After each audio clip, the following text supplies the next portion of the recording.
Welcome to కీటాక్స్. కూటమి ప్రభుత్వం తొలిసారి పూర్తి స్థాయి బడ్జెట్ ప్రవేశపెట్టబోతోంది. అధికారంలోకి వచ్చి 9 నెలలైనా మొదట తాత్కాలిక బడ్జెట్ ప్రవేశపెట్టింది.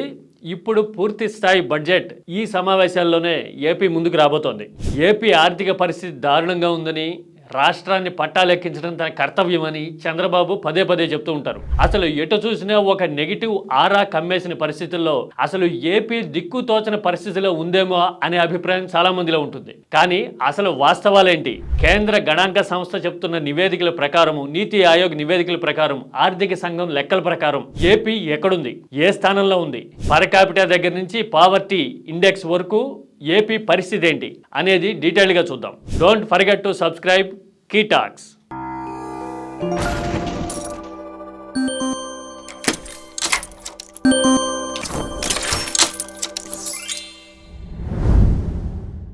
ఇదంతా 2024 ముందు లెక్క. 2024 ముందు లెక్క. కూటమి ప్రభుత్వం అధికారంలోకి వచ్చిన తర్వాత తొలిసారిగా పూర్తి స్థాయి బడ్జెట్ మన కళ్ళ ముందుకు రాబోతోంది. భారీ స్థాయిలో ఇచ్చిన హామీలు నిలబెట్టుకుంటూ, సంక్షేమాన్ని కొనసాగిస్తూ, పథకాలు ప్రాజెక్టుల కోసం ఎంత నిధులు కేటాయిస్తారు అనేది లెక్కలు చెప్పబోతోంది.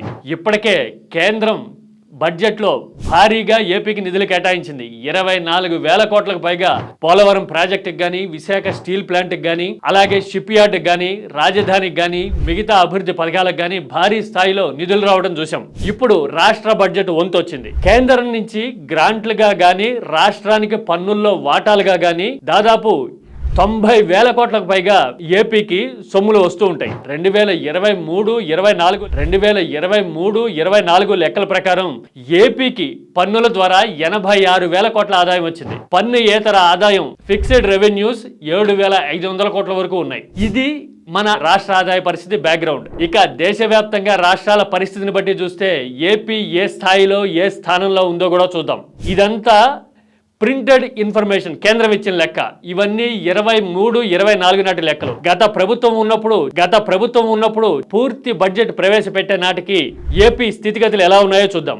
10% పైగా నిలకడగా GSDP, gross state domestic production సాధిస్తున్న రాష్ట్రం ఆంధ్రప్రదేశ్. 2023లో జాతీయ సగటుతో పోలిస్తే ఏపీ సగటు 1.3 కంటే ఎక్కువగా ఉంది.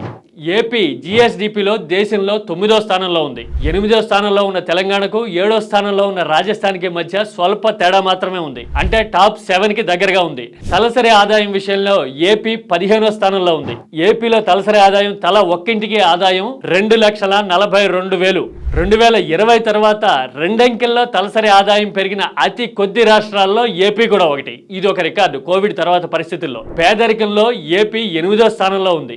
ఈ లెక్కలన్నీ చూస్తే, మరీ ముఖ్యంగా జాతీయ సగటుతో పోలిస్తే GSDP లాంటి విషయాల్లో తలసరి ఆదాయంలో 1.3% ఎక్కువ ఉండటాన్ని బట్టి చూస్తే ఏపీ మెరుగైన ఆర్థిక స్థితి ఉన్న రాష్ట్రాల్లో ఒకటిగా దేశంలో ఉంది అని చెప్పొచ్చు. ఇలాంటి పరిస్థితుల్లో సంక్షేమ విధానాలని కొనసాగిస్తూనే అభివృద్ధిని పట్టాలెక్కిస్తాను, అభివృద్ధిని పరుగులు తీయిస్తాము అని చెప్తున్న కూటమి ప్రభుత్వం ఎలాంటి అంకెలు చెప్పబోతోంది?